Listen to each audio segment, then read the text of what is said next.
Let's get straight into it. Today, we're bringing you an executive explainer on capturing serious market share in India's booming 2026 bitumen import sector. Look, whether you're moving penetration grades or bulk emulsions, wrapping your head around the dramatic shifts happening in this landscape right now is absolutely critical if you want to protect and, frankly, boost your market position. We're going to break down the exact strategies you need to capitalize on this massive demand. Here's our playbook for today.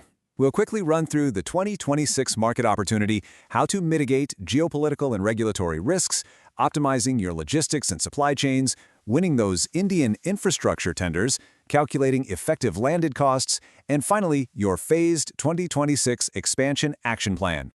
Starting off with Section 1, the 2026 market opportunity. Because, you really can't capture a market until you truly grasp its unprecedented scale. Right now, India's appetite for bitumen is, it's pretty much insatiable. Under ambitious programs like Bharat-Mala, they're targeting a massive 100,000-kilometer highway expansion. To put that into perspective, domestic refineries can only cover about 60 to 70% of that need. This infrastructure push requires 6 to 8 million tons of imported bitumen every single year. That sets up a scale of demand we just haven't seen before, and it's growing at an estimated 5% year over year. Now look at this. The October 2025 data shows a stark 71% market dominance by Iraq, with the UAE taking about 22%. This really highlights an inefficient concentration driven by aggressive pricing and state-backed production. But here's the thing, for savvy new entrants, this heavy reliance on a single major origin creates a massive opening. Why? Because buyers are always, and I mean always, looking to mitigate their supply chain risk. So how do executives strategically position their supply to undercut these giants and secure those lucrative contracts? 71% dominance is impressive, no doubt, but it leaves nearly 30% of an 8 million-ton market entirely up for grabs. That is a huge slice of the pie. Moving to Section 2, mitigating geopolitical and regulatory risks. Because to capture that remaining 30%, you've first got to navigate some pretty significant regulatory hurdles. Agility is going to be your best weapon here. You absolutely must master the essential compliance requirements. Specifically, you're going to need the IS 73 certification for paving grades. We're talking VG 30 and 40, which completely dominate Indian contracts. Also, getting the exact customs classification right under HS Code 2713 is strictly non-negotiable.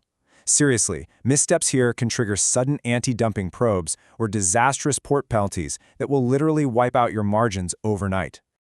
The smart play here is proactively using independent testing. It builds immediate buyer trust, it mitigates those regulatory roadblocks right out of the gate. And if you're dealing with modified grades, securing early certifications for polymer-modified bitumen, or PMB, helps you capture the premium segments of the market where standard suppliers just can't compete. This is key. Diversifying your source origins is a massive selling point for Indian buyers. Contractors are desperate to avoid project penalties caused by delayed shipments from a single dominant source. If you can insulate them from geopolitical supply chain shocks or sudden crude run shortages, you instantly become a highly attractive alternative to the big players. All right, Section 3, optimizing logistics and supply chains. Modernizing your physical supply chain directly protects your profit margins, because at the end of the day, flawless execution trumps origin alone. Relying on static supply chains, that leaves you entirely vulnerable to sudden crude oil volatility and changing freight costs. Instead, using real-time digital shipping data platforms like Volza allows you to forecast market shifts and pivot your volumes dynamically. By tracking this data, you can see exactly where competitors' shares are dropping and immediately step in to fill that void. It's kind of like having a radar for market gaps. Physically moving the product requires absolute precision. By utilizing bulk breaking at UAE transshipment hubs, employing dedicated heated vessels, which is crucial to prevent solidification, and diversifying your entry points across Kandla, Mumbai, and Chennai, you systematically optimize those logistics costs. Small but consistent suppliers are winning massive loyalties simply by guaranteeing reliable delivery windows. That's something that giant exporters frequently struggle to do. Let's hit Section 4, winning Indian infrastructure tenders. With your logistics secured, we can turn to the specific tactics you need to actually win state and national contracts against those dominant competitors. A standard supply-only bid is highly vulnerable to being undercut on raw price by Iraqi or UAE giants. However, historical data shows that bundling technical mixed design audits alongside your supply contracts drastically improves your win rates. Actually, in one real-world case, a supplier who provided these engineering audits secured a 5% market share in a highly competitive, tender-heavy quarter.